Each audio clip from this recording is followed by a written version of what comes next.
कर्पण्य दोषो उपहत स्वभावः कर्पण्य दोषो उपहत स्वभावः पृच्छामि त्वं धर्म समूरचेतः पृच्छामि त्वं धर्म समूरचेतः यत्श्रेयः स्यात् निश्चितं ब्रूहि तन्मे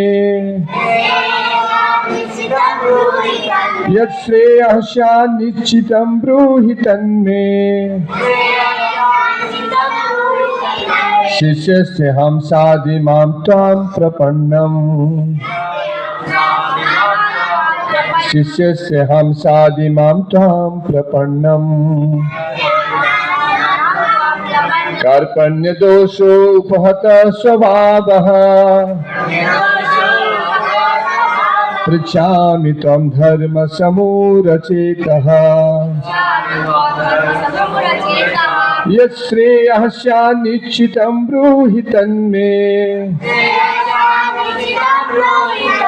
शिष्यस्य हम साधिमां त्वां प्रपन्नम्। ये श्लोक हम अभी बच्चे के साथ भी उनको कंठस्थ कराने का प्रयास कर रहे हैं। तो हमारे बीच रुद्र है, ये बोलेगा। बोलिए। ये श्लोक सीखा था ना 2 सप्ताह से, बोलो जोर से।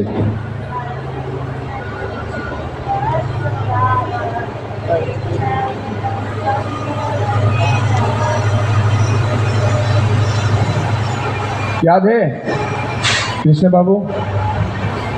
जोर से। कर्पण्य दोषो उपहत स्वभावः पृच्छामि त्वां धर्म समूरचेतः यत्श्रेयः स्यात् निश्चितं ब्रूहि तन्मे शिष्यस्ते हम साधिमां त्वां प्रपन्नम्। शिष्यस्ते हम साधिमां त्वां प्रपन्नम्। इसका अनुवाद?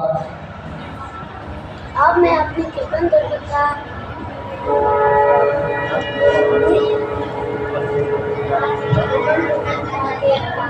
कौन है यहाँ पर? सिखाए ना, अगली बार सीखोगे। आप लोग नहीं सीखे, ठीक है। 2 बेटी को सुनते हैं। पूर्णिमा जोर से। उठ के खड़ा हो गए।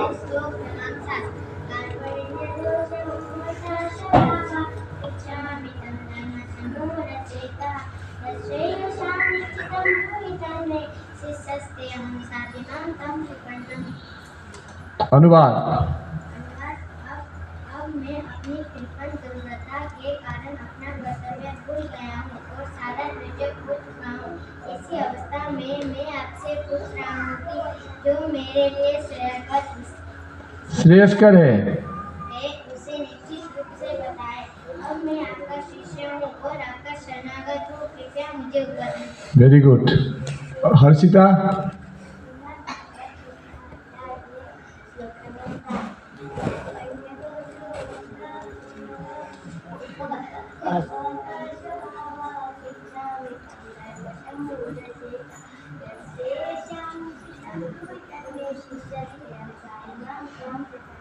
Thank you.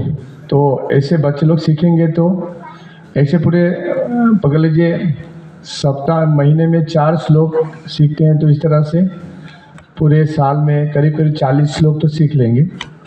और इस तरह 10 साल में पूरा भागवत गीता कंठस्थ हो जाएगा, 10-12 साल में। अच्छा है। तो हमारे बच्चे लोग और सीखना है ना। रुद्र अच्छा से सीखना नेक्स्ट टाइम, ठीक है। तो ये मैं इसको एक बार पढ़ देता हूँ। अनुवाद तात्पर्य कृष्ण कृपा मूर्ति अभय चरणार बिंद भक्ति वेदांत स्वामी श्रील प्रभुपाद जी के द्वारा, जो अंतर्राष्ट्रीय कृष्ण भावनामृत संघ के संस्थापक आचार्य हैं, अर्थात इस्कॉन के। अब मैं अपनी कृपण दुर्बलता के कारण अपना कर्तव्य भूल गया हूँ और सारा धैर्य खो चुका हूँ। ऐसी अवस्था में मैं आपसे पूछ रहा हूँ कि जो मेरे लिए श्रेयस्कर है हो उसे निश्चित रूप से बताएं। अब मैं आपका शिष्य हूँ और आपका शरणागत हूँ, कृपया मुझे उपदेश दें। तात्पर्य: यह प्राकृतिक नियम है कि भौतिक कार्यकलाप की प्रणाली ही हर एक के लिए चिंता का कारण है। पग पग पर उलझन मिलती है, अतः प्रामाणिक गुरु के पास जाना आवश्यक है, जो जीवन के उद्देश्यों को पूरा करने के लिए समुचित पथ निर्देश दे सके। समग्र वैदिक ग्रंथ हमें ये उपदेश देते हैं कि जीवन की अनचाही उलझनों से मुक्त होने के लिए प्रामाणिक गुरु के पास जाना चाहिए। ये उलझने उस दबाग्नि के समान है जो किसी के द्वारा लगाए बिना भभक उठती है। इसी प्रकार विश्व की स्थिति ऐसी है कि बिना चाहे जीवन की उलझने स्वतः उत्पन्न हो जाती है। कोई नहीं चाहता कि आग लगे, किंतु फिर भी वो लगती है और हम अत्याधिक व्याकुल हो उठते हैं। अतः वैदिक वाङ्मय उपदेश देता है कि जीवन की उलझनों को समझने तथा उनका समाधान करने के लिए हमें परंपरागत गुरु के पास जाना चाहिए। जिस व्यक्ति का प्रामाणिक गुरु होता है वो सब कुछ जानता है, अतः मनुष्यों को भौतिक उलझनों में न रहकर गुरु के पास जाना चाहिए। यही इस श्लोक का तात्पर्य है। और भी है, मैं उसको और मैं तुरंत ये 8वां भी श्लोक पढ़ लेता हूँ। ये भी एक ही साथ लिंक है। नाहि प्रपश्यामि मामा पाणुद्यात् यच्छोकम उच्छोषणम इंद्रियाणाम अवेप्य भूमौ असपत्नम रिद्धम राज्यम सुराणम अपि चाधिपत्यम। इसका मुझे ऐसा कोई साधन नहीं दिखता जो मेरी इंद्रियों को सुखाने वाले इस शोक को दूर कर सके। स्वर्ग पर देवताओं के आधिपत्य की तरह इस धन धान्य संपन्न सारी पृथ्वी पर निष्कंटक राज्य प्राप्त करके भी मैं इस शोक को दूर नहीं कर सकूंगा। ओम अज्ञानतिमिरन्धस्य ज्ञानाञ्जनशलाकया चक्षुरुन्मीलितं येन तस्मै श्रीगुरुवे नमः। श्रीचैतन्यमनोभीष्टं स्थापितं येन भूतले स्वयं रूपकदा मह्यं ददाति स्वपदान्तिकं। वन्देऽहं श्रीगुरौ श्रीयुतपदकमलं श्रीगुरून् वैष्णवां च श्रीरूपं सग्रजातं सहगण रघुनाथान्वितं तं सजीवं सद्वैतं सावधूतं परिजनसहितं कृष्णचैतन्यदेवं श्री राधा कृष्ण पादान सहगण ललिता श्री विशाखान्वितं च।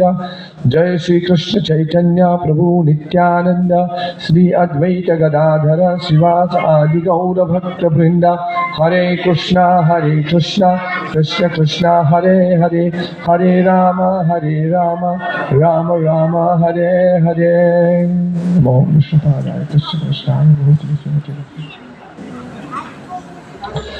जैसे कि हमने पहले श्लोक में, अभी बच्चे ध्यान देके सुनो इधर, हमने पहले अध्याय में भगवान का अर्जुन के द्वारा 4 वो कारण प्रदान करते हैं युद्ध नहीं करने का। पहला, उनके हृदय में करुणा उत्पन्न होता है, इसलिए वो किसी को मारना नहीं चाहते हैं। दूसरा, यदि वो सबको मार देंगे तो फिर वो किसके साथ ये सुख जो है राज्य सुख किसके साथ भोग करेंगे। तीसरा, सभी गुरुजनों को मारेंगे तो हमें पाप लगेगा। चौथा, हरे कृष्णा, बहुत सालों के बाद आपको दर्शन हुआ, ठीक है ना, जय। उसके बाद चौथा कि यदि सारे बुजुर्ग मारे जाएंगे तो धर्म का पालन नहीं होगा और अधर्म फैलेगा। उस अधर्म के चलते पहला जो संकट है वो स्त्रियों पे छाएगी, स्त्रियां प्रदूषित होगी और उस कुल में जब स्त्रियां प्रदूषित होगी तो उस कुल के मतलब स्त्रियों से गर्भ से अवांछित संतान उत्पन्न होगी, जिसे वर्ण संकर कहते हैं। और यदि समाज में वर्ण संकर मतलब जो धर्म का पालन नहीं करते, जो धर्म का पालन नहीं करेंगे, ऐसे वर्ण संकर उत्पन्न होगी तो क्या होगा कि अपने उसमें उन लोगों का कोई धर्म का विचार नहीं होगा। अपने पितरों को भी वो तर्पण नहीं करेंगे, श्राद्ध नहीं करेंगे, पिंडदान नहीं करेंगे, जिससे पूरा जो है जो भी कुल के जो पूर्वज हैं उनको तर्पण नहीं मिलने के कारण वो लोग पाप योनि में नरक में भटकते रहेंगे और इस तरह से पूरा कुल का समाज का मतलब विनष्ट हो जाएगा। ये चौथा कारण अर्जुन देते हैं। और पांचवा कारण जो है ये दूसरे अध्याय में देते हैं, वो हम आपसे सुनना चाहेंगे। पांचवा कारण क्या है? बेटे ऐसे वो जो इतना स्पिरिट, अभी नागा बाबा नहीं देखा है? वो लोग कितना नागा बाबा लोग, साधु लोग, नागा साधु कुछ लगाते नहीं कहीं पर, वो नहीं, पूरा स्पिरिट है ना। एक्चुअली हम लोग जितना चाहे ऐसे हम लोग यहाँ पर लगाना नहीं चाहिए, क्योंकि ये जो वाल है, ये मंदिर, ये कौन है? स्वयं बलराम जी है। ये मृदंग बलराम जी है। ये पूरा मंदिर बलराम हमारी सेवा में, और हम यदि बलराम की ऐसे लग गए तो वो सेवा उनको हो गया फिर। अच्छा, जब बीमार पड़ जाएंगे तब दूसरी बात है, जब तक बीमार नहीं फिर। तो हाथ उठाइए, कौन बोलेगा पांचवा कारण? पांचवा कारण क्या था? पिछले सत्र में हमने चर्चा किया था, जो अंतिम था। के देव बाबू?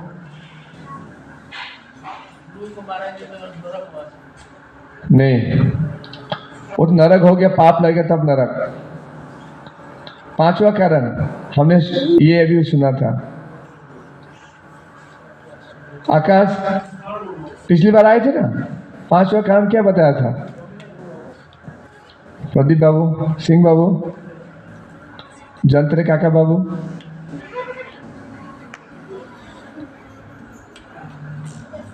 रमेश बाबू, माताएं, पांचवा कारण क्या था? पांचवा कारण यही था, अभी अर्जुन असमंजस में पड़ गए, युद्ध करूं या ना करूं। यही पांचवा कारण है। मतलब अभी पूरी तरह से कंफ्यूज हो गए, है ना। और अभी उन्होंने ये जब कंफ्यूज जब व्यक्ति हो जाता है, मतलब अपना बुद्धि जब काम नहीं करता है, तो क्या करता है व्यक्ति को? क्या चाहिए कि वो गुरुजन के पास अपने आप को समर्पित करे कि मैं कुछ नहीं जानता हूं, मैं कुछ नहीं कर पा रहा, आप मुझे कृपा करके भी बताइए। यही आज का श्लोक है। कर्पण्य दोषो उपहत स्वभाव पृछामि त्वं धर्म समूरचेतः। कार्पण्य दोष, हे प्रभु मुझे कृपणता का दोष लग गया है। कृपण मतलब कंजूस। किसे कंजूस कहते हैं? जिसके पास संपत्ति है पर वो संपत्ति नहीं सेवा में लगाता है, तो वो कृपण है ना। तो अर्जुन बोल मेरे कृपणता का दोष लग गया। वो क्षत्रिय है, क्षत्रिय का कर्तव्य युद्ध करने का, और वो युद्ध नहीं कर रहे हैं, वो दोष उनमें लग गया स्वभाव में। पृच्छामि त्वं धर्म समूढ़ चेतः। हे प्रभु मेरा जो धर्म है, मेरा जो कर्तव्य है वो क्या है? मैं पूरी तरह से भूल चुका हूं, मैं अपना धैर्य खो चुका हूं। यत् श्रेयः स्यान् निश्चितम ब्रूहि तन्मे। निश्चितम, निश्चित रूप से आप मुझे बताएं कि मेरे लिए श्रेय क्या है। श्रेय और प्रेय दो शब्द आए थे, वो क्या है? एक बार आप लोग बताइए। हम लोग चर्चा किया था ना, श्रेय और प्रिय, प्रेयस और श्रेयस। विनोद बाबू, श्रेय और प्रिय, श्रेयस और प्रेयस। आकाश,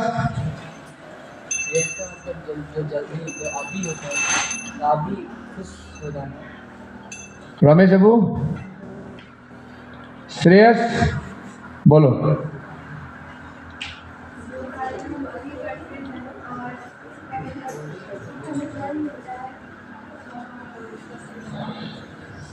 प्रेयस का अर्थ होता है जो तत्कालीन हमें जहां लाभ प्राप्त होता है, तत्कालीन। जैसे बच्चे को कहाँ लाभ होता है? खेलने में उनका ज्यादा लाभ दिखता है, तो उसको प्रेयस बोलते हैं। और श्रेयस मतलब जहां पर उसका भविष्य है। तो इसलिए माता पिता जो है बच्चे को खेलने के लिए ज्यादा नहीं देते, नहीं, उसमें तुम्हारा कोई लाभ नहीं होगा। तुम्हारा लाभ भविष्य में पढ़ के कुछ महान व्यक्ति बनोगे तो तुम्हारा ज्यादा लाभ है, तो वो श्रेयस है। तो इसी प्रकार अर्जुन अभी बोले कि मेरा वास्तविक हित कहां पर है, मेरा कल्याण कहां होगा। मुझे वास्तविक क्या करना चाहिए, जो मेरा वास्तविक लाभ होगा। यहाँ पर श्रेयस की बात हो रही, तो वो पूछ रहे हैं यस श्रेयः श्याम निश्चितम, निश्चित रूप से बताएं। क्यों बताओ? कृष्ण ने पूछे क्यों बताओ तुमको? शिष्य से हम, अभी मैं आपका शिष्य बन गया हूं। त्वाम साधिमाम त्वाम प्रपन्नम, अभी मैं आपके शरणागत हूं, कृपा करके उपदेश दे। यह भाई कृष्ण ऐसे बोले, ठीक है अब युद्ध कर लो, राजा बन जाओगे, ठीक है ना, कर लो, मुझे क्यों, मेरे क्यों शिष्य बनने की जरूरत है, युद्ध कर लो, जीत जाओ जाओ। नहीं नहीं, 8वें श्लोक में क्या बोलते हैं? मामा पानुद्यत, हे प्रभु मेरा ये जो दुख है, जो मेरा शोक में जो चला गया हूं, मैं जो संशय में जो चला गया हूं, उससे तो मुझे निष्कंटक राज्य प्राप्त करके भी इस शोक को मैं नहीं, मतलब इससे मैं उभर नहीं पाऊंगा। पूरा त्रिलोक स्वर्ग लोक तक भी यदि मैं प्राप्त कर लूं, निष्कंटक राज्य मतलब जहां पर कोई शत्रु नहीं, प्रतिद्वंदी नहीं हो, ऐसा राज्य भी प्राप्त कर लूं तो मैं इस समस्या से निकल नहीं सकता हूं। वो कंफर्म कर रहे हैं मैं आपका शिष्य बन रहा हूं। तो ये दोनों श्लोक में रौनक ऐसे नहीं बैठते, पूरा स्पीड करके सुनो, ऐसे उछलते कूदते नहीं है। तो अभी 2 श्लोक में यहां पर 7 साक्षात्कार है, करीब 6-7 साक्षात्कार है, अनुभव है जो हमें करना होगा। ये अभी आप लोग ध्यान देके सुनिए, और इसको जब हम ठीक ठीक समझ लेंगे तो हम बहुत आसानी से इस पूरे अब तक का जो अर्जुन की जो मनोस्थिति है और हमारी जो स्थिति है उसको हम बहुत अच्छी तरह समझ सकते हैं। पहला साक्षात्कार देखिए, अर्जुन ने जो भी तर्क दिया वो ऐसे ही नहीं दिया, वो धर्मशास्त्र से दिए, नीति शास्त्र से दिए, अर्थशास्त्र से दिए। पूरे वो धर्म के ज्ञाता हैं, वो विद्वान हैं, धर्म को जानते हैं, शास्त्र को जानते हैं, और वो पूरा शास्त्रों से वे अभी तर्क जो है प्रस्तुत कर रहे हैं। ऊंचे कुल में उनका जन्म हुआ है, अर्जुन का कुरुवंश में उनका जन्म हुआ है। भीष्म और द्रोणाचार्य के वो प्रिय हैं, है ना, भीष्म पितामह और द्रोणाचार्य के अर्जुन बहुत प्रिय हैं। आज ऐसे महान व्यक्ति भी वो संशय में पड़ गया। अभी वो जो है खुद अपने बलबूते में, अपनी शक्ति से, अपनी बुद्धि से, अपने तरीका से इस समस्या से वो निकल नहीं पा रहे हैं। इसीलिए वो भगवान के समक्ष जाके अपने आप को शिष्य के रूप में वो अपने आप को प्रस्तुत कर रहे हैं। समझ में आया? ये पहला साक्षात्कार हमें ये अनुभव करना होगा। इस पूरे हमने जो भी अब तक सुना उससे क्या शिक्षा हमें प्राप्त हो रहा है? यद्यपि अर्जुन बलशाली योद्धा, प्रसिद्ध योद्धा, पूरे बड़े वंश कुल, उच्च कुल में उनका जन्म होना, बलवान होना, विद्वान होना, शास्त्रों के ज्ञाता होना, तब भी वो अपने जो समस्या है उसको उनसे वो निकल नहीं पा रहे, है ना। तर्क दिए ना, कितने तर्क दिए, पर वो खुद ही जो है असमंजस में पड़ गया, क्या करना चाहिए। तो इसीलिए हमें गुरु के समक्ष जाके हमें शरण ग्रहण करना चाहिए। तो यहां पर आए ना, साधिमाम त्वाम प्रपन्नम। प्रपन्नम का अर्थ क्या है? शरणागति। तुम लोग पीछे जो हर्षित में एता है ना, उता कि नहीं है ये छोड़ लिए जानो, डिस्टर्ब से 1 घंटा मैं यही सबसे बिंदु, 1 घंटा कोई एक बूंद भी मतलब आवाज नहीं हो, पूरा ध्यान दे किसने। वैसे भी देखिए हम लोग ए बेटा तुम लोग इधर क्रॉस करो, तुम 4 लोग एक ऐसे क्रॉस वो फैल जाओ, आगे आ जाओ तुम। देखिए हम लोग वैसे भी सुन के भी हम लोग नहीं बोल पाते, क्योंकि हमारा बुद्धि अभी इतना वो नहीं है, तो इसलिए चाहते गंभीरता से सुनिए, कम से कम वो होगा। हाँ ठीक है, चलो। तो वो मैग्नेट के जैसे, चुंबक के जैसे फिर चिपक जाते हैं इससे लोग। पूरा ध्यान देके सुनो। वैसे भी हम लोग नहीं समझते हैं, बुद्धि नहीं है, फिर और हल्ला गुल्ला करेंगे तो नहीं होगा। तो हमें इस श्लोक से प्रभुपाद जो है प्रस्तुत करे कि हमें जल्द से जल्द भगवान का शरण लेना चाहिए। क्यों?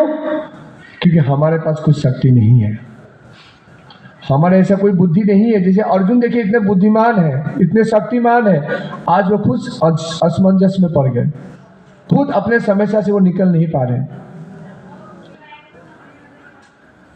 बैकग्राउंड वाले के भानु माता जी है। तो इसीलिए हमें चाहिए कि गुरु के समक्ष जाए। पर गुरु के समक्ष जाके क्या पर आया? साधिमाम त्वं प्रपन्नम, मैं आपका शरणागत हूँ, मतलब मैं आपका शरण ले रहा हूँ। शरणागति, प्रपत्ति, कैंकरिया ये शब्द है। श्री वैष्णव में ये शब्द आता है प्रपत्ति। जैसे हम लोग वैष्णव, हमारे गौड़ीय वैष्णव में क्या बोलते हैं? शरणागति। तो श्री वैष्णव आचार्य, श्री वैष्णव संप्रदाय में क्या बोलते हैं? प्रपत्ति, कैंकरियम ये शब्द आते हैं, वो लोग इसे व्यवहार करते हैं। तो शरणागति कब लेंगे? जब पूरी तरह से ये विश्वास होगा कि मैं अपने बुद्धि से, अपने शक्ति से, अपने बल से मैं अपना जो समस्या से मैं निकल नहीं सकता हूँ। मुझे चाहिए एक श्रेष्ठ व्यक्ति के समक्ष अपने आप को शरणागत होना, जिस उनके में उससे मैं वो ज्ञान प्राप्त करके मैं इस समस्या से निकल पाऊँ। तो प्रभुपाद लिखते हैं, भगवान कृष्ण से श्रेष्ठ और कौन ऐसे श्रेष्ठ व्यक्ति हो सकता है जो हमें इस समस्या से निकाल सके। तो इसीलिए यहाँ पर जोर दिया जा रहा है कि गुरु की शरणागति तब, मतलब कृष्ण का शरण लेना है। अभी अर्जुन के समक्ष कृष्ण है, हमारे समक्ष डायरेक्ट कृष्ण नहीं है, पर उनके प्रतिनिधि है, जिसे हम गुरु कहते हैं। तो गुरु के शरण में पूरी तरह से समर्पित होना है। पर वो समर्पित कब होगा? जब ये पूरा विश्वास होगा मैं अपने बलबूते में अपना समस्या का समाधान नहीं कर सकता। ये बहुत इंपॉर्टेंट पॉइंट है भक्तों, क्योंकि हमारा जो है, हम कभी कभी दीक्षा लेने के बाद भी हम क्या करते हैं? अपने मन और बुद्धि से हम चलने के लिए प्रयत्न करते हैं। हम क्या करते हैं? अपने मन बुद्धि के द्वारा हम चीजों को विचार करते हैं, सोचते हैं कि मैं अपने मन बुद्धि के द्वारा इस समस्या से निकल जाऊंगा। और यहाँ बोले अपने मन बुद्धि का भी आश्रय नहीं लेना। जब हम अपने मन बुद्धि के परे जाके एकमात्र गुरु के शरण में जाके उनके मार्गदर्शन में जब हम अपने जीवन व्यतीत करेंगे, वो है पूर्ण शरणागति, पूर्ण प्रपत्ति। अभी क्या हम लोग अभी दीक्षा लिए हैं, पर हम अपने मन के द्वारा ही हम चलते हैं, अपने बुद्धि से विचार करते हैं। बुद्धि तो देखिए कितना था, है ना? बुद्धि कितना ठीक नहीं था अर्जुन का, कितने बड़े कुल में थे, तब भी वो अपने आप से निकल नहीं पाए। तो ये पहला साक्षात्कार, पहला अनुभव हमें ये करना चाहिए, है ना? तो पूरी तरह से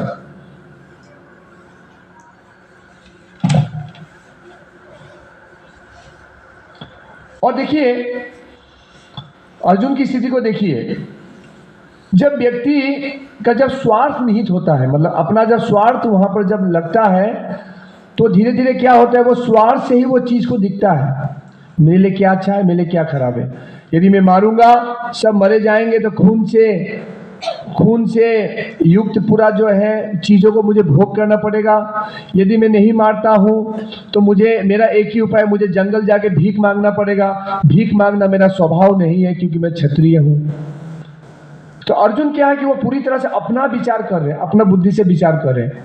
युद्ध करूँ तो ये नुकसान है, युद्ध नहीं करूँ तो ये नुकसान है। वो पूरी तरह से असमंजस, पूरा कंफ्यूज है। और ये जो उनका जो स्वार्थ है, स्वजन, अपना परिवार, ये जो ऐसे वो तर्क दे रहे हैं, उससे ये प्रतीत हो रहा है कि वो देहात्म बुद्धि में चला गया है। समझे?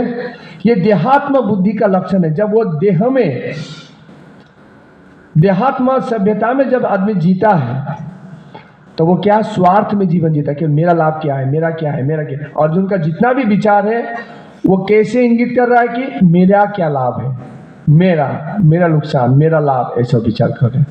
भोग त्याग ऐसे बोल। और जब व्यक्ति देहात्म बुद्धि में चला जाता है, जब व्यक्ति स्वार्थ प्रेरित जब चेतना में चला जाता है, वो कभी भी अपना निर्णय नहीं ले पाएगा। इसीलिए अर्जुन क्या बोलते हैं? धर्म समूर चेतः। मेरा वास्तविक धर्म क्या है, मेरा वास्तविक कर्तव्य क्या है, वो समझ नहीं पाएंगे। तो हमारी भी ऐसी ही स्थिति है, क्योंकि हम स्वार्थ युक्त चेतना में जीवन जीते हैं, देहात्म बुद्धि में जीवन जीते जाते हैं। तो इसलिए जो भगवत गीता का ये जो शिक्षा है, हमें देहात्म बुद्धि से निकाल के आत्मा केंद्रित आत्मज्ञान सभ्यता में हमें ढालना, यही पूरा भगवत गीता का प्रयोजन है। समझ रहे? अभी अर्जुन पूरा देहात्म बुद्धि में चला गया। तो देहात्म बुद्धि में चला गया का अर्थ क्या है? कि वो अभी खुद का विचार नहीं कर पा रहा है, ये है ना। दूसरा साक्षात्कार, हम स्वतंत्र रूप से अपना समस्या नहीं सुलझा सकते।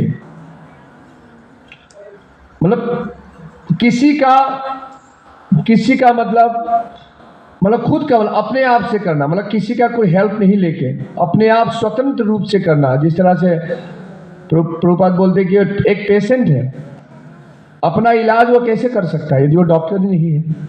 वो अपना इलाज करेगा खुद स्वतंत्र होके, तो वो केवल और बीमारी की तरफ और भागेगा और जाएगा, कोई उसका अच्छा ही नहीं होगा। तो इसीलिए हमें चाहिए कि स्वतंत्र रूप से हमें अपने इस अवस्था से निकलने का प्रयत्न नहीं करना चाहिए। तीसरा साक्षात्कार, तीसरा अनुभव हमें सबको करना है, संसार में कोई भी आश्रय नहीं है, कोई भी आश्रय नहीं है, एकमात्र भगवान श्री कृष्ण। देखिए, कोई भी भक्तों, कोई भी आश्रय नहीं, आप किसी का भी आप आश्रय में आप आश्रित नहीं हो सकते। असत सैन्य, भागवत में असत सैन्य मतलब आप जिसको से बोलते मेरे अपने अपने स्वजन, अभी अर्जुन ऐसे तात्पर्य में बोलते हैं कि मेरे जितने परिजन है, स्वजन है, उनको मैं मृत्यु से बचा लूंगा और वे भी मुझे अपने संकट से वो मुझे सुरक्षा प्रदान करेंगे, मेरे स्वजन। और पीछे फिर तात्पर्य में श्रील प्रभुपाद बोलते हैं, अर्जुन का अपने स्वजन के ऊपर ज्यादा आसक्ति होना वही उनका इस जो दर्द दशा है उसका कारण है। और जो देहात्म बुद्धि में चले गए ना, वो अपने परिवार के आसक्ति के कारण ही वो अभी फंस गए हैं। तो इसीलिए ये पॉइंट कि हमारा आश्रय केवल भगवान श्री कृष्ण है, अन्यथा और कोई भी नहीं, कोई भी नहीं, कोई भी नहीं। हमारे एक अपने ही संबंधी शाम के समय पति पत्नी मिलकर टीवी देख रहे थे। पत्नी का कुछ मतलब शरीर खराब हुआ, सांस नहीं ले पा रही, वो थोड़ा ऐसे हो गया। तो वो उनके पति देव उनको देख के डर गए कि अभी हम लोग इतना अच्छी तरह से चाय पीते पीते टीवी देख रहे थे, अभी ऐसा हो गया। और उसके वो भय के कारण वो पास में पड़ोस में जाके बचाओ बचाओ मेरी पत्नी का ये हुआ बोल के बुलाते, सबको बुला के वो अपने घर तक लाते लाते वो चली गई। और वही उनके ही संबंधी के लोग ने मुझे एक बार बताया कि भगवान की आप सेवा करते ठीक है, पर यदि आप अपने माता पिता के समक्ष नहीं रहेंगे, रात में यदि वो पुकारेंगे, मृत्यु के समय यदि आप नहीं रहेंगे, तो फिर क्या लाभ है। तो फिर मैंने एक घटना के बाद बताया, मृत्यु के समय वहीं पर ही थे लोग, और जैसे काल आया वो पति भी उसको बचा नहीं पाया, वो गया तुरंत वो मर गई, है ना। तो ये देखिए, ये जो काल है, शरीर छोड़ना, नए शरीर को प्राप्त करना, ये पूरा विज्ञान है। हम कैसे जीवन जिए हैं, पूरा जीवन किस चेतना में जीवन जिए हैं। यदि हम शुद्ध भगवान के भक्ति में हमने जीवन जिया है, तो कभी भी भगवान हमसे मतलब खराब नहीं करेंगे, वो हमेशा अच्छा ही करेंगे, और अच्छा ही करते हैं, सभी के लिए अच्छा करते हैं।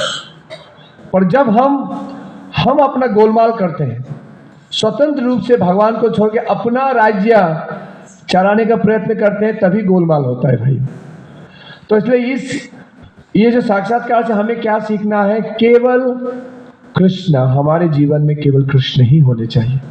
कृष्ण का पूर्ण रूप में शरण लेना है, और जो भी हमारे पास है उनको भी भगवान की सेवा में लगाना है ना। और यहां पर फिर ये पॉइंट आया, यहां तक मतलब आश्रय, मतलब यहां तक कि अपने मन और बुद्धि का भी आश्रय नहीं लेना है, केवल आज देखिए, जो भी अभी हम लोग की स्थिति है, वो हम तो दूसरों को दोष देते हैं ना, इसके कारण नहीं है, हम अपने ही कारण, अपने मन और बुद्धि के कारण हम ये स्थिति हमारी है। तो इसलिए बोले अपने मन बुद्धि का भी आश्रय मत लो। इसलिए हमारे गुरु महाराज ने एक लेक्चर दिया था, don't listen to your mind, मतलब अपने मन की मत सुनो, आपके मन की मत सुनो। ऐसे यदि हम अपने और पकड़ लीजिए, आपने गुरु का आश्रय लिया, गुरु से दीक्षा लिया, और अब भी आपका जीवन अपने मन बुद्धि से चलता है, तो वास्तविक आपका दीक्षा नहीं हुआ। समझ रहे? यदि आप दीक्षा लिया पर आपके मन बुद्धि से आप चल रहे हैं, तो वास्तव आपका दीक्षा नहीं हुआ। कब दीक्षा कहलाएंगे? जब गुरु के अनुसार आप चलेंगे। इसलिए हम बोलते हैं, गुरु मुख पद्म वाक्य चित्ते ते करी आई कि आर ना करी हो मने आशा, कि प्रभु मेरे जीवन में आपके जो वचन है मेरे लिए, उससे अतिरिक्त और मेरा कुछ भी नहीं है। ये होता है शिष्य का गुण, है ना। जैसे गुरु बताए हमारे लिए वही करना। श्रील प्रभुपाद को बताया कि जब भी तुम्हें कुछ लक्ष्मी प्राप्त हो, तुम जाके इस भगवत गीता ऐसे हमारे वैदिक साहित्य को छपाना और पूरे विदेश में जाके इसका प्रचार करना। श्रील प्रभुपाद को बताया अपने गुरुदेव ने पहले ही मुलाकात में। 1896 में उनका जन्म हुआ, और ये 1923 के आसपास 32 में उनका दीक्षा हुआ था शायद, 22 में ऐसे कुछ। वो 26 साल की उम्र में उनको मिला, दर्शन हुआ, बोले कि आप इतने मतलब विद्वान युवक हो, क्यों ना आप इस हमारी गीता की शिक्षा को पूरे विश्व में प्रचार करो।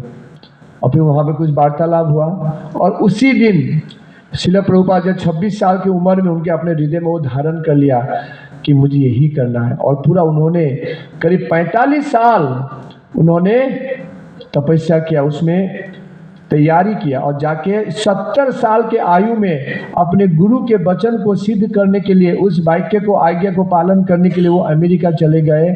और उस रास्ते में उनको 2 हार्ट अटैक हुआ, और करते करते उन्होंने ये पूरा संसार में, आज देखिए दोस्तों, 150 देशों में इस्कॉन का सेंटर है। वो अपने आप में कितना गौरवशाली है। ये चीज मैं जब बताता हूँ मुझे बहुत गौरव अनुभव होता है। कितना हम लोग देखिए, कितने श्रील प्रभुपाद के हम लोग अनुयायी हैं, जो ये शिक्षा जो है हर लोग जानते हैं, हर लोग जान रहे हैं। उस दिन में यहाँ से गया, जब मैं डिब्रूगढ़ गया था, ट्रेन में गोगामुख से एक लड़का चढ़ा। वो एक यौन यूनिवर्सिटी, पासीघाट के समय कोई यूनिवर्सिटी में, वो VKV विवेकानंद केंद्र विद्यालय की यूनिवर्सिटी में वो MPhil कर रहा है। तो वो उसका कोई फिलॉसफी का सब्जेक्ट है, उसमें उसके सब्जेक्ट में, तो उनके जितने भी उन लोग के जो ग्रुप है, वो लोग इस्कॉन के ऊपर पढ़ते हैं। तो मुझे देख के उनको बहुत अच्छा, वो बहुत पूछ रहा था, मतलब ऐसे, है ना। तो मतलब वो लोग अभी जो युवा लोग भी हैं जो पढ़ रहे हैं, तो ये लोग को कितना पता है कि आप लोग का जो गीता है कितना अच्छा है पूरे संसार में से, वो खुद ही बोला कि वो लोग पढ़ते हैं, है ना। अभी कल मैं आया ट्रेन में आया मैं हारमती में उतर के फिर दूसरा ट्रेन, हम लोग देखा होगा ट्रेन पकड़ा, तो 2 लड़के आसामीस लड़के बैठे हुए थे, वो लोग बातें कर रहे थे। करते करते मुझे बात नहीं किया, मेरा थोड़ा तबीयत भी कल इतना अच्छा नहीं था, तो मैं इतना बात नहीं किया। तो फिर वो जाते जाते बर्मा जान में वो बात किया, अपनी स्कॉनर नहीं की तो तुरंत मैंने उसको जितना हो सके मैं उनको बोला। तो उसके बाद मुझे इंद्र प्रसाद शर्मा जी ने 3-4 पुस्तक दिया, 2 पुस्तक दिया था इंग्लिश का, मतलब किसी को इसे फ्री में वितरण कर देना। तो मैं बोला आप मुझे तो थोड़ा देर पहले बात करते थे, मैं कुछ और बात कर पाता, मुझे भी उतरना ही है।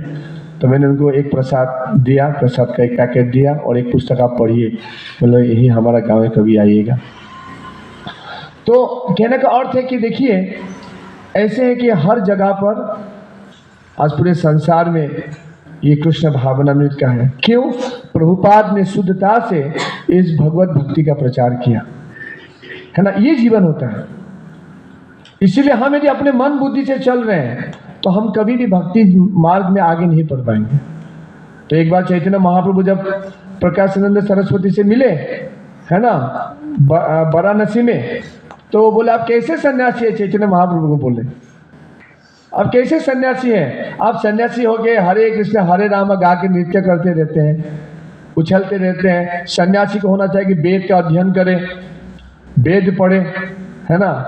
तो चैतन्य महाप्रभु ने क्या रिप्लाई किया उनको कि मेरे गुरु ने मुझे बताया कि मैं 1 नंबर का मूर्ख हूँ, वेद अध्ययन करने का मेरा कोई बुद्धि और योग्यता नहीं है, इसलिए मुझे गुरु ने मुझे हरे कृष्ण मंत्र का जप करने के लिए उपदेश दिया है, इसलिए मैं वो जप कर रहा। चैतन्य महाप्रभु बोले। चैतन्य महाप्रभु कौन है? भगवान श्री कृष्ण है, भक्त के रूप में वो आ रहे हैं, हमें सिखाने किस तरह से भक्ति करना है। समझ में आया? तो क्या चैतन्य महाप्रभु क्या सिखा रहे हैं? वो स्वयं भगवान है, पर वो क्या सिखा रहे हैं? गुरु जैसे बोलते हैं वैसे करो। तो इसीलिए ये हमें सीखना यहाँ से भक्तों की, हमें अपने मन बुद्धि के द्वारा भी भक्ति नहीं करना चाहिए। जैसे शास्त्र बता रहे हैं, जो गुरुजन हमें बता रहे हैं, उस तरह से भक्ति करेंगे तो हम निश्चित रूप से प्रगति करेंगे। जहाँ पर आपने हमारा कलमश बुद्धि लगाया, कलमश मन को लगाया, हमारा प्रगति रुक जाएगा।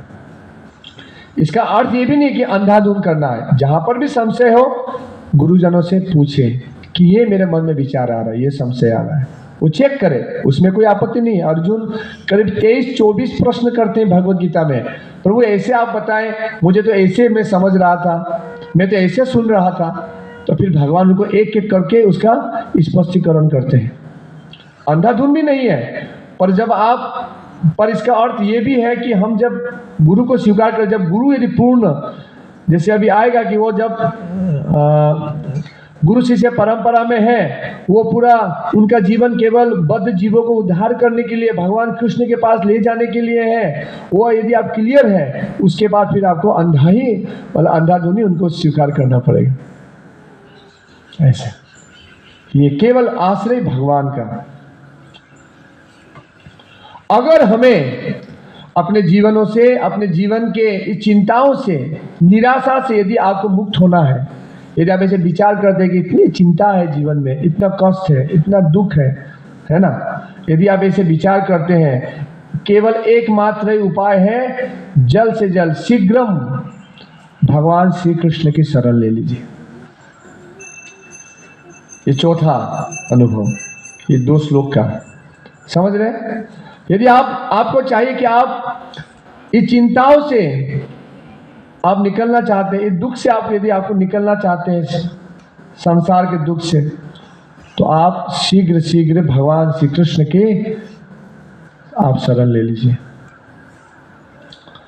हम कितने ही विद्वान क्यों ना हो, शास्त्रों के ज्ञाता क्यों ना हो, उच्च कुल में क्यों न जन्मे, यदि हम स्वतंत्र रूप से इस पद को, इस संपत्ति को हम खुद यदि उसका मतलब यूज करना चाहे तो हम फेल हो जाएंगे, जैसे अर्जुन का हुआ। अर्जुन अपने तर्क के द्वारा समस्या को समाधान करने चाहते थे, पर वो अंततः फेल हो गए, नहीं कर पाए। आज उनकी स्थिति क्या है? शिष्य हम साधिमाम त्वम प्रपन्नम। इसका अर्थ क्या है? इसे क्या सीखने की हमें क्या सीखना है? हमें हमारे पास जो भी टैलेंट है, जो भी हमारे पास योग्यता है, हमारे पास धन है, हमारे पास बुद्धि है, हमारे पास ज्ञान है, जो भी हमारे पास है उसको स्वतंत्र रूप से उसको यूज नहीं करना चाहिए। गुरु के मार्गदर्शन में, शास्त्रों के मार्गदर्शन में हमें अपने इस जो संपत्ति है उसको भगवान की सेवा में लगाना चाहिए। समझ रहे? गेटिंग प्रभु बुझी कैसे? जो भी हमारे पास है, जो भी संपत्ति, इवन हमारा ये जो शरीर, ये भी एक संपत्ति है। हम इसको केवल गुरु के, शास्त्रों के, साधु गुरु शास्त्र के मार्गदर्शन में ही हमें अपने संपत्ति को सेवा में लगाना चाहिए, स्वतंत्र रूप से नहीं तो फेल हो जाएंगे। जिस तरह अर्जुन, भगवान शिव जी को भी परास्त करके उनको प्रसन्न कर लिया। शिव जी परास्त हो गए, स्वर्गलोक तक जाके अर्जुन स्वर्गलोक तक जा चुके थे। इतने इंद्रिय अपने संयमित हैं कि उर्वशी जब उनको प्रस्ताव देती है कि भोग करने के लिए, वह बोलते हैं कि आप तो मेरी माँ की समान है। इतना हाई डिग्री का उनका इंद्रिय संयम है। आज वो अर्जुन भी फेल हो गया, अपना समस्या का समाधान नहीं कर पा रहा। तो इसीलिए चाहिए कि हमें गुरु के समक्ष जाके, गुरु के मार्गदर्शन में जो भी हमारे पास है उसको भगवान की सेवा में लगाएं, है ना। कहने का तात्पर्य क्या है? हमारे अंदर जो भी गुण है, जो भी संपत्ति है, जितना भी है, जितना भी क्षमता है, यदि हम स्वतंत्र रूप से खुद लगाएंगे तो हम अर्जुन के जैसी ही हमारी स्थिति होगी।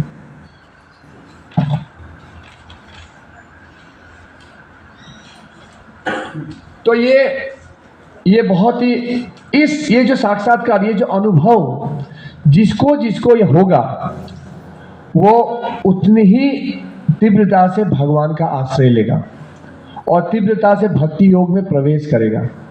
जो हमने बताया कि मैं अपने बलबूते से कुछ नहीं कर सकता, मेरे आश्रय केवल भगवान श्री कृष्ण है। मैं स्वतंत्र रूप से मैं कुछ भी करूं तो ये केवल मेरे लिए मतलब नुकसानदायक होगा, है ना। तो ऐसे जो यदि मुझे इस समस्या से निकलना है, चिंताओं से निकलना है, तो एकमात्र भगवान श्री कृष्ण के आश्रय में मुझे जाना होगा, जो इस चीज को पूर्ण रूप से नहीं, कम से कम भी इसको समझने का प्रयत्न कर रहे हैं, वो भक्ति में प्रवेश कर सकते। इसलिए प्रभुपाद बोलते हैं ये जो श्लोक है ये हर विद्यार्थी के लिए, भक्तों के लिए एक टर्निंग पॉइंट है, टर्निंग पॉइंट ऑफ लाइफ। यदि हम इसको नहीं समझे ठीक तो हम देखेंगे कि अभी कोई अच्छा भक्त है और कोई मतलब पकड़ लीजिए हल्का भक्त है, मतलब कोई गंभीर भक्त होता है, बहुत गंभीरता से भक्ति करता है, और कोई हल्का से भक्ति करता है, मतलब थोड़ा योग थोड़ा भोग, थोड़ा मस्ती भी करता है, थोड़ा भोग भी करता है। ऐसे लोग भी होते हैं ना, जो अच्छे गंभीरता से भक्ति करते हैं। वो कैसे हमको पता चलता है कि वो अच्छे भक्त हैं? विनोद जी, कोई अच्छा भक्ति कर रहा है, वो ये लग रहा है कि वो अच्छा भक्ति, कैसे हमको पता चलेगा वो अच्छी भक्ति कर रहे हैं? हम बाहर से कैसे? हाँ, उनके लक्षणों से, उनको सेवा करने की, सेवा के प्रति उनका कितना रुझान है, भगवान के कथा को सुनने के प्रति कितना रुझान है। हर ये चीज जो है लक्षण प्रकट करेगा कि वो गंभीर भक्त बन रहा है। जो सेवा से भागता है ना, और श्रवण करने में उनका रुचि नहीं है, कीर्तन करने में रुचि नहीं है, तो उससे हमें पता चलता है कि ये जो हमने अनुभव बताया, अभी जो हमने साक्षात्कार में जो पढ़ा सुना, उसका ये कुछ अनुभव नहीं हुआ है। समझ में आया? ये जो है इसको गंभीरता से, इसको दोबारा आप इसको मनन कीजिएगा। ये हम जितना मनन करेंगे ना, ये बहुत ही तो इसलिए आज जो ये श्लोक है गुरु की आवश्यकता के बारे में बताया जा रहा है। क्यों हमारे जीवन में गुरु चाहिए? केवल ऐसे ही नहीं, गुरु बना लो, गुरु बना लो, बहुत सारे ऐसे संस्था है, आओ आओ हमारे गुरुजी आ रहे, गुरु बना लो, ऐसे नहीं। गुरु बनाने से पहले ये जो अभी हमने चर्चा किया ना, उसमें पूरा अनुभूति होना पड़ेगा कि मेरे जीवन का जो भागदौड़ मैं अपने बलबूते से नहीं लेके जा सकता, इसलिए चाहिए मुझे ऐसे भगवान के शुद्ध प्रतिनिधि जो मुझे इस समस्या से निकाल पाए। तो ऐसे भावना से हम जब गुरु को स्वीकार करेंगे तब उस गुरु से हमें वास्तविक फल प्राप्त होगा, नहीं तो अन्यथा नहीं। यहाँ पर इस थोड़ा अनुवाद को पढ़ते, मतलब तात्पर्य को पढ़ते हैं। मैंने उस समय थोड़ा कमती पढ़ा क्योंकि ये बहुत ही महत्वपूर्ण है। ये प्राकृतिक नियम है कि भौतिक कार्यकलाप की प्रणाली ही हर एक के लिए चिंता का कारण है। पग पग पर उलझन मिलती है, अतः प्रामाणिक गुरु के पास जाना चाहिए। मतलब क्या है कि ये जो संसार है, ये संसार का जीवन स्वभाव क्या है कि वो पग पग में उलझन ही केवल है, परेशानी है। एक परेशानी जाता है, दूसरा परेशानी ठीक करके फिर आ जाता है ना माता जी, ठीक ना? मतलब एक बार मतलब हाँ, एक दुख जाता है फिर तुरंत नया दुख आ जाता है, एक चिंता जाता है दूसरा चिंता आ जाता है। पूरा चिंताओं से ये संसार भरा पड़ा है। इसीलिए आचार्यगण इस भौतिक जगत को दावाग्नि के साथ तुलना किया गया है। दावाग्नि का अर्थ क्या है? जो वन में जो खुद पे खुद लगने वाला जो अग्नि है उसको दावाग्नि कहते हैं। कौन लगाता है वन में अग्नि? कौन लगाता है? कोई भी नहीं लगाता है, खुद ब खुद लगता है। तो उसी प्रकार ये संसार का स्वभाव है, कोई भी दुख हम नहीं चाहते, कोई भी टेंशन नहीं चाहते, पर स्वतः ही आ जाता है, स्वतः ही आ जाता है। एक को निवारण करे फिर दूसरा तैयार, दूसरा को निवारण करे तीसरा तैयार। इस तरह पूरा जीवन भर इस तरह चिंताओं से हम ग्रसित रहते हैं।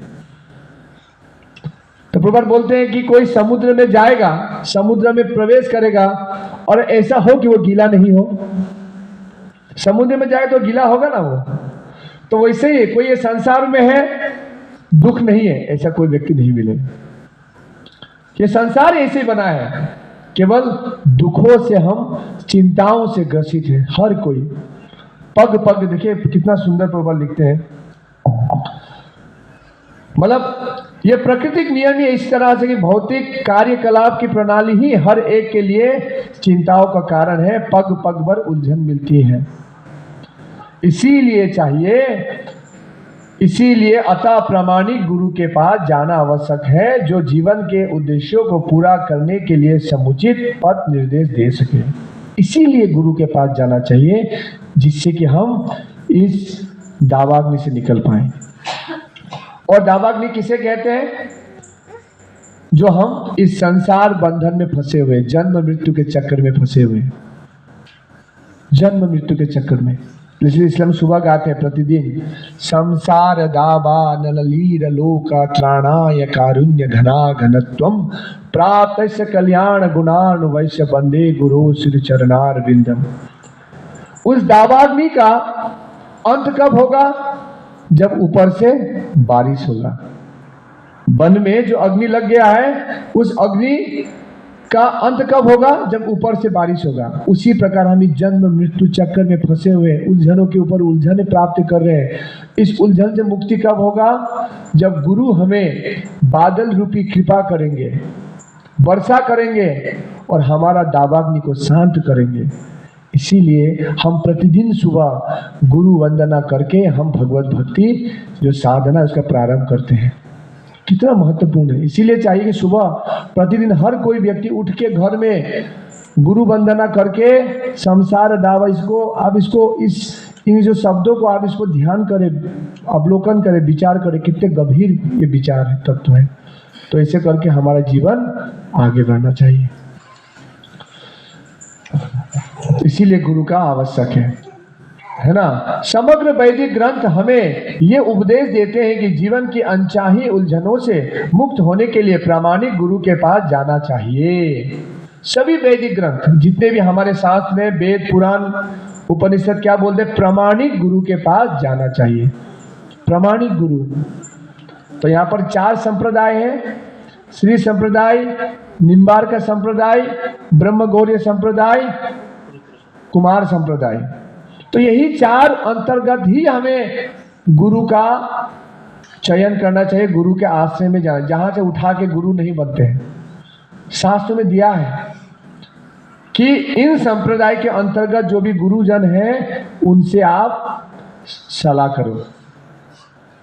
ऐसा नहीं कि कोई गुरु, यदि वो संप्रदाय में है, कलयुग का प्रभाव है, संप्रदाय में होने के बाद भी प्रॉब्लम होगा तो चेक करें। इसलिए प्रभुपाद बोले कम से कम 1 साल हमें देखना चाहिए कि गुरु का आचरण जो है, एक बार शिष्य जो चेक करता है कि वो शास्त्रों के अनुसार चलता है कि नहीं, गुरु परंपरा में है कि नहीं, उनका जीवन भगवान के लिए समर्पित है कि नहीं, वो शिष्य चेक करता है। और गुरु भी चेक करता है शिष्य ठगी शिष्य तो नहीं है, ठग शिष्य तो नहीं है। 1 साल के बाद जब उनका कंफर्म होता है तब वो दीक्षा के लिए प्रवेश करते हैं, दीक्षा में जाते हैं। तो हाँ, प्रामाणिक गुरु के पास है। ये उलझने उस दावाग्नि के समान है, किसी के द्वारा लगाए बिना भभक उठती है। इस प्रकार विश्व की स्थिति ऐसी है, बिना चाहे जीवन की उलझने स्वतः उत्पन्न हो जाती है। कोई नहीं चाहता कि आग लगे, किंतु फिर भी वो लग जाती है।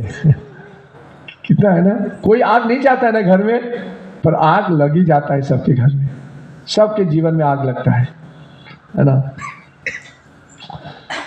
तो यहाँ पर और हम व्याकुल हो उठते हैं। अतः वैदिक वाङ्मय उपदेश देता है कि जीवन की उलझनों को समझने के लिए, उनका समाधान करने के लिए हमें परंपरागत गुरु के पास जाना चाहिए। जिस व्यक्ति का प्रामाणिक गुरु होता है वह सब कुछ जान जाता है। अतः मनुष्य को भौतिक उलझनों से न रहकर गुरु के पास जाना चाहिए। यही इस श्लोक का तात्पर्य है। यही हमारे आचार्यगण वैदिक शास्त्र यही हमें क्या बोल रहे हैं कि आप अपने उलझन से निकलो। क्यों उलझनों में फंसना है, क्यों दुखों में ग्रसित रहना है, निकलो। और उसके लिए क्या करना है? प्रामाणिक गुरु के शरण में जाके गुरु के अनुसार जीवन व्यतीत करो। अपने मन बुद्धि से नहीं, अपने शक्ति से नहीं। ये श्लोक का तात्पर्य है। आगे चलते हैं। आखिर भौतिक उलझनों में कौन सा व्यक्ति पड़ता है? कौन व्यक्ति जो है ऐसे भौतिक उलझनों में पड़ता है? हम लोग सभी पढ़ते हैं ना, पर कौन, इसका विशेष क्या है?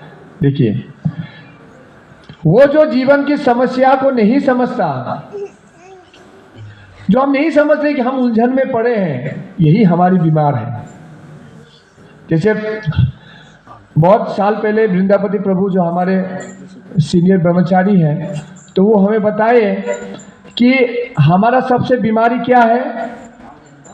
हमारा बीमारी ये है कि ये हम नहीं जानते कि हम बीमार हैं। हम यही नहीं समझ पा रहे कि हम बीमार हैं। यही हमारी बीमारी है, समझे? तो वास्तविक हमारी बीमार हमारी जो उलझन है, हम नहीं समझ पा रहे। हमें कुछ एक प्लास्टिक का मोबाइल दे दिया, मोबाइल में बच्चे लोग मोबाइल को दे, हम भूल जाते हैं, हम भी मोबाइल लेके भूल जाते हैं। बच्चे लोग प्लास्टिक का गाड़ी में खेलते हैं, हम थोड़ा बड़ा होके ब्रिजा में चलाते तो हम भी वही बच्चे की जैसे खेलने कूदने मस्ती है।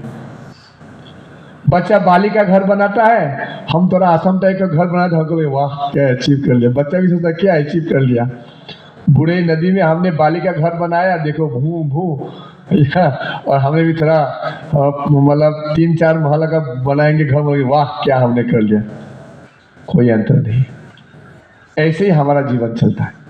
सब उलझन में पड़े हैं, सब बीमार स्थिति है। क्यों? वास्तविक जो हमारा समस्या है वो नहीं समझ पा रहे। केवल बालू के रेत के घर में ही हम खुश हैं, प्लास्टिक के गाड़ी में खुश हैं हम लोग। ये हमारी बीमारी है, है ना। तो आप देखिए, अभी यहाँ पर मनुष्य का वर्णन इस प्रकार हुआ है कि कृपण वो है जो मानव जीवन की समस्या को हल नहीं करता और आत्मा साक्षात्कार के विज्ञान को समझे बिना कुकर सूकर की भांति इस संसार को त्याग कर चलता है, वो कृपण है। समझ में आया? श्लोक कैसे आरंभ हुआ? अर्जुन क्या बोले? कार्पण्य दोषो उपहत स्वभावा। हे प्रभु, मुझे कृपणता का दोष लग गया। तो कृपण क्या है? किसे कृपण बोलते हैं? यहां पर बोला कि जिसने मनुष्य जीवन पाकर अपने समस्या को, उलझनों से निकला नहीं और उसको समझे बिना, कुकर सूकर के बिना ये शरीर को त्याग किया, वही कृपण है। कितना भारी शब्द है ना? तो कृपण मतलब कौन? जो मनुष्य जीवन जिसने प्राप्त किया और भारत भूमि में प्राप्त किया, वैदिक शास्त्रों के गोद में जिसका जन्म हुआ, भारत भूमि में जन्म हुआ, मनुष्य का जीवन में मनुष्य जीवन प्राप्त करके वो अपने उलझनों से निकला नहीं, केवल खाने पीने सोने में उन्हें जीवन जिया, पशुवत जीवन जिया। तो वो क्या उसका जीवन कैसा बोला है? कुकर और सूकर के जैसे वो जीवन जिया। तो इसलिए जागो भक्तों, जागो। कितना प्रभात, कितना गंभीरता से उसको लिख रहे हैं, है ना? तो इसलिए कृपण उसको, कृपण का अर्थ क्या? कंजूस ना। जो अपना संपत्ति यूज नहीं करता है उसको कृपण बोलते हैं। तो यहाँ पर संपत्ति मिला, ये शरीर, ये मानव शरीर हमें प्राप्त हुआ है, ये हमारी संपत्ति है। इस मानव शरीर को यदि हम भगवान की सेवा में नहीं लगाएंगे, हम एक नंबर के कृपण हैं, एक नंबर के कृपण। तो इसीलिए भक्तों, इस मनुष्य जीवन को ऐसे आप मत छोड़ो। तो इसीलिए ये जो कक्षा है, ये जो भगवत गीता का कक्षा है, हमें मनुष्य बनाने के लिए, भक्त बनाने के लिए, कृपण से ऊपर जाने के लिए ये योजना है। इसलिए इसको गंभीरता से इस यहाँ पर अध्ययन करेंगे, भगवान के समक्ष, प्रभुपाद के समक्ष प्रार्थना करते हुए। ये चीज अंदर जब जाएगा, ये हमें परिवर्तन लाएगा। इसको, ये जो कक्षा आपको प्राप्त हो रहा है, आपने बहुत ही जीवन में, पूर्व जीवन में अनेकों बार कुछ न कुछ अपने भक्तों का सेवा किया, भगवान का सेवा किया, जिसके चलते आपको आज ये मतलब भगवान की यूनिवर्सिटी में आपको ये कक्षा सुनने के लिए प्राप्त हो रहा है। ये कक्षा आप बाहर में जाइए, नहीं सुनने के लिए मिलेगा। मैं आपको गारंटी देके बोलता हूँ, कहीं आपको ऐसा नहीं सुने, केवल इस संप्रदाय के अंदर में ही, बाकी को तो पता ही नहीं है। तो इसीलिए हमें इसको बहुत लाभ उठाना चाहिए, है ना? तो हमें कृपण नहीं बनना चाहिए, ये इसका वो है। तो यहाँ पर जीव के लिए मनुष्य जीवन अत्यंत महत्वपूर्ण निधि है, जिसके उपयोग वो अपने जीवन की समस्याओं को हल कर सकता है। अतः जो इस अवसर का लाभ नहीं उठाता है, वो कृपण है। जिसने ये निधि है, ये वास्तविक, ये उपाय है मनुष्य जीवन। 84 लाख जीवन में भ्रमण करते करते ये मनुष्य जीवन हमारे लिए एक निधि है। इस जीवन को पाके यदि हम कृष्ण भक्ति में, इस जो अभी जन्म मृत्यु चक्र में फंसे हुए दुखों में, आदि दैवी क्लेश, आदि आत्मिक क्लेश और आदि भौतिक क्लेश, मन से उत्पन्न हुए बीमार से, शरीर से उत्पन्न हुए बीमार से, दूसरों के जीव के द्वारा मतलब दुख से, प्राकृतिक, परसों के दिन तिब्बत में भूमिकंप हुआ, कितने लोग मारे गए, कितने लोग देखिए युद्ध में मारे जा रहे हैं। यूक्रेन रशिया में गुरु महाराज बोलते थे कि वहां पर एक यूथ फेस्टिवल चल रहा था, 2-3 हजार युवा युवती वो लोग नाच रहे, गा रहे थे, वहां पर बम गिरा, 1200 लोग एक ही बार में मर गए। इसको बोलते आदि भौतिक क्लेश, आदि दैविक क्लेश, जो प्रकृति के द्वारा अत्याधिक ठंड, अत्याधिक गर्म, भूमिकंप, हर समय हर व्यक्ति इस क्लेशों से जूझ रहा है।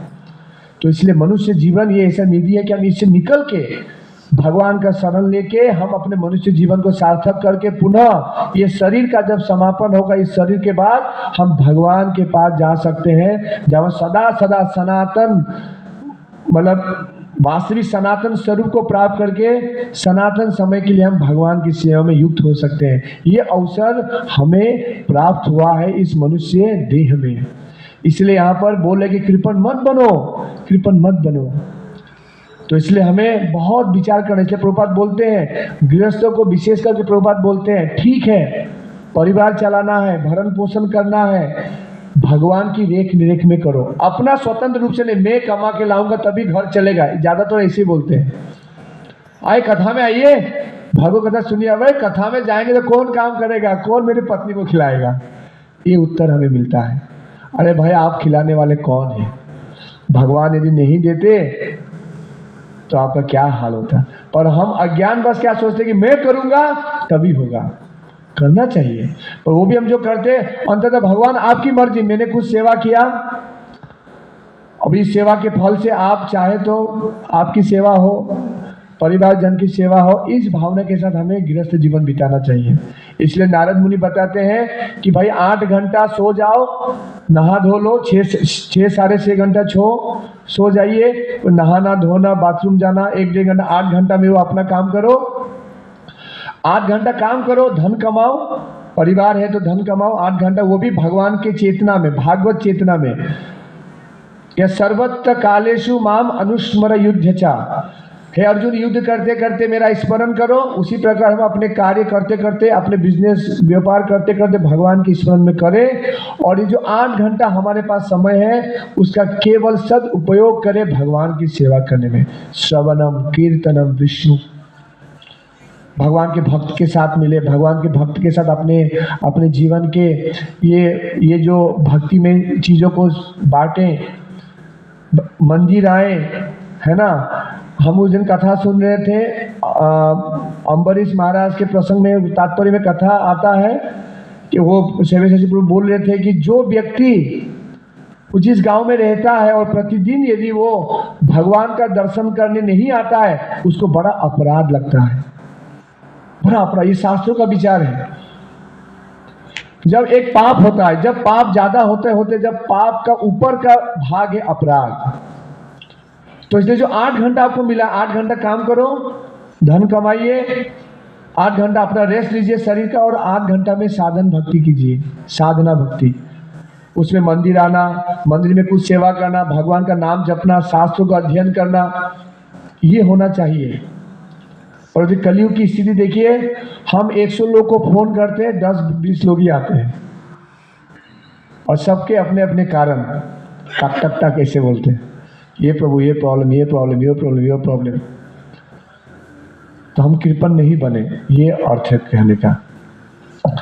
उसके बाद जो इस संसार में उपदेश जीवन समस्त समस्या, तो ये मनुष्य, अभी प्रभुपाद बोलते हैं कि ये जो कृपण है, कृपण का और एक दूसरा लक्षण भी बताते हैं।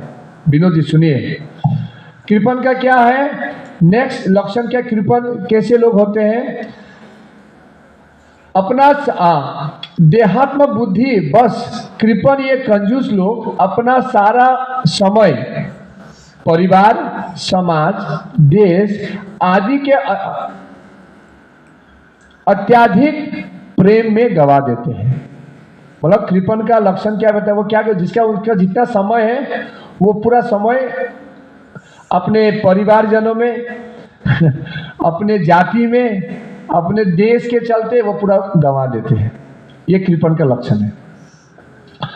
तो इसलिए क्या, मनुष्य प्राय चर्म रोग के आधार पर अपने पारिवारिक जीवन अर्थात पत्नी, बच्चों तथा परिजनों में आसक्त रहता है। तो हम कृपण लोग क्या करते हैं, ज्यादातर खबर पत्नी बच्चे करते करते करते करते उनका जीवन पूरा ऐसे ही चलता है। ये क्या बताया, ये कृपण का ये दशा बताएगा, ये कृपण लोग का लक्षण है। तो अपने जीवन में झांक के खुद ब खुद देखना है, क्या ये यही मैं करता हूँ जीवन में, क्या मेरा जीवन का ध्येय यही है कि केवल मेरे जीवन में केवल पत्नी बच्चे और कुछ नहीं। तो ये कृपण का लक्षण है, ये कृपण का लक्षण है। तो इससे हमें निकलना होगा। इसलिए आज ये जो श्लोक है, अर्जुन जो है उनको ये कृपणता का दोष लग गया है। अभी अर्जुन जो है इस कृपणता के दोष से वो निकलना चाहते हैं। क्यों? वो भगवान की शरण ग्रहण करते हैं, है ना। तो इसीलिए तो कृपन ये सोचता है कि वो अपने परिवार को मृत्यु से बचा सकता है, अथवा वो ये सोचता है कि उसका परिवार या समाज उसे मृत्यु से बचा सकता है। ये हमने चर्चा कर लिया था। ऐसी पारिवारिक आसक्ति निम्न पशुओं में भी पाई जाती है। ऐसा मत सोचिए, हमारा जो प्रेम है परिवार के लिए केवल हम ही करते हैं, प्रेम सभी करता है। आज मैं लक्ष्य कथा सुन रहा था तो प्रभुपाद बोल रहे हैं कि प्रभुपाद एक बार वृंदावन में थे, कि कहाँ पर थे, तो प्रभुपाद खिड़की से यहाँ देख रहे थे कि एक जो बंदर का बच्चा मर गया और बंदर जोर जोर रो रहा है, पूरा आंसू बहा के पूरा रो रहा है।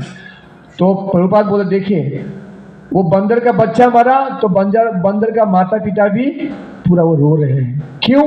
प्रेम तो उनमें भी है। ऐसा मत सोचे केवल हमें प्रेम करते बचन, यो प्रेम करना, पर हमारा जो वास्तविक हमारा प्रेम कैसा होना, हमारा करुणा कैसे होना, जो हमने चर्चा किया था दूसरे अध्याय के पहले ही श्लोक में, हमारा करुणा होना चाहिए, हमारा प्रेम होना चाहिए, हमारे बच्चे के लिए हमें रोना चाहिए। कैसे? कि हमारे बच्चे भगवान के भक्त बन जाए। ये मेरा पूरा जोर होना चाहिए कि मेरे बच्चे भक्त बन रहे हैं कि नहीं, मेरा बच्चा भगवान की सेवा कर रहा है कि नहीं। ऐसे जब हम विचार करते, वो प्रेम सार्थक प्रेम है, वो प्रेम, वो करुणा सार्थक है। यदि हम भगवान को छोड़ के केवल अंधाधुंध प्रेम करते हैं, वो प्रेम नहीं है, वो केवल हम ये इस जन्म मृत्यु का में फंसने का एक और कारण है। समझ रहे हैं गौरव जी? तो इसलिए बोला जाए कि पितृ न सच्चा जननी न सच्चा, पितृ मत बनो जननी मत बनो यदि तुम अपने बच्चे को इस जन्म मृत्यु से चक्कर से निकाल नहीं पाओ। तो ये है ना? तो इसीलिए तो ये कितना सुंदर, देखिए बहुत, इसको हम आगे खत्म कर देंगे आज। और थोड़ा ये बुद्धिमान होने के कारण अर्जुन समझ गया था कि पारिवारिक सदस्यों के प्रति उसका अनुराग तथा मृत्यु से उनको रक्षा करने की उसकी इच्छा ही उसकी उलझनों का कारण है। अर्जुन बोल रहे हैं, क्या बोल रहे कि मेरा इतना अनुराग हुआ, इतना प्रेम हुआ, मतलब यही मेरा अभी ये मतलब मेरा गिरने का, समस्या में पड़ने का ये कारण हुआ, मैं खुद कारण हूं। तो यद्यपि वो समझ रहा था कि युद्ध करने का कर्तव्य उसकी प्रतीक्षा कर रहा था, किंतु कृपण दुर्बलता के कारण वो अपना कर्तव्य नहीं निभा पाया। अतः वो परम गुरु भगवान कृष्ण से कोई निश्चित हल निकालने का अनुरोध कर रहा है। वो कृष्ण का शिष्यत्व ग्रहण करता है, वो मित्रतापूर्ण बातें बंद करना चाहता है। गुरु तथा शिष्य की बातें गंभीर होती है और अब अर्जुन अपने मान्य गुरु के समक्ष गंभीरता पूर्वक बातें करना चाहते हैं। तो अभी क्या है कि अब तक जो चर्चा चल रहा था अर्जुन और कृष्ण के बीच, वो क्या था? फ्रेंडलीनेस, मतलब प्रेम, मित्रता, बस मित्र के रूप में अर्जुन कृष्ण के साथ वो संवाद कर रहा था। अभी वो क्या? बंद। अभी आप मेरे गुरु हैं कृष्ण, आप मेरे गुरु हैं, आप मुझे बताइए मुझे भी क्या करना है, मुझे उलझन से निकलना है, यहाँ से मेरे कृपणता का दोष से मुझे निकलना है।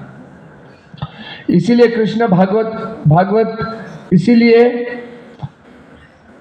कृष्ण भागवत गीता ज्ञान के आदि गुरु है और अर्जुन गीता समझने वाले प्रथम शिष्य है।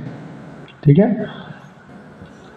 अर्जुन भगवत गीता को किस तरह समझते हैं, यही भगवत गीता में वर्णित है।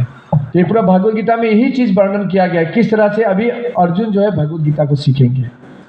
तो इसीलिए जिस तरह से अर्जुन ने भगवत गीता को अभी मतलब भगवान के समक्ष वो ग्रहण किए, उनका शरण ग्रहण किए, हम सभी को शरण ग्रहण करना होगा। और हमने जो ये जो हमने अनुभव हमने जो पढ़ा कि हमारा कोई बल नहीं है, हमारा कोई शक्ति नहीं, हमारा बुद्धि नहीं है, हम इस समस्या से निकल नहीं सकते हैं। इसीलिए हमें चाहिए कि अपने बल में, अपने उसमें भरोसा नहीं करके शीघ्र ही भगवान कृष्ण की शरण ग्रहण करें। हमें गुरु की शरणागति तभी पूर्ण होगी जब हम इवन अपना मन और बुद्धि का भी आश्रय नहीं लेंगे। दूसरा साक्षात्कार कि हम अपने स्वतंत्र रूप से भगवान की स्वतंत्र रूप से हम अपनी समस्या से हम निकल नहीं सकते। और तीसरा संसार में केवल एक ही आश्रय है, वो है भगवान श्री कृष्ण। कृष्ण को छोड़ के हमारा कोई आश्रय नहीं है, कोई हमें नहीं बचा सकता है, ये जान लीजिए, है ना। अगर हम चिंताओं से, ये चौथा साक्षात्कार है, यदि हम चिंताओं से मुक्त होना चाहते हैं, हम चिंताओं से यदि मुक्त होना चाहते हैं, वास्तविक आत्मा साक्षात्कार को प्राप्त करना चाहते हैं, तो हमें चाहिए कि भगवान श्री कृष्ण की शीघ्र हम उनकी शरण ग्रहण करें, है ना। हमारे पास जितना भी क्यों बल ना हो, हमारे पास बहुत सारे संपत्ति हो सकता है, जैसे अर्जुन बुद्धिमान थे, विद्वान थे, योद्धा थे, अच्छे कुल में जन्म हुआ था, तब भी वो अपने से वो कुछ कर नहीं पाए। तो इसीलिए हमें चाहिए कि हमारा जो संपत्ति है, हमारा जो धन है, हमारा जो बुद्धि है, ज्ञान है, उसको हम गुरु के मार्गदर्शन में भगवान की सेवा में लगाएं।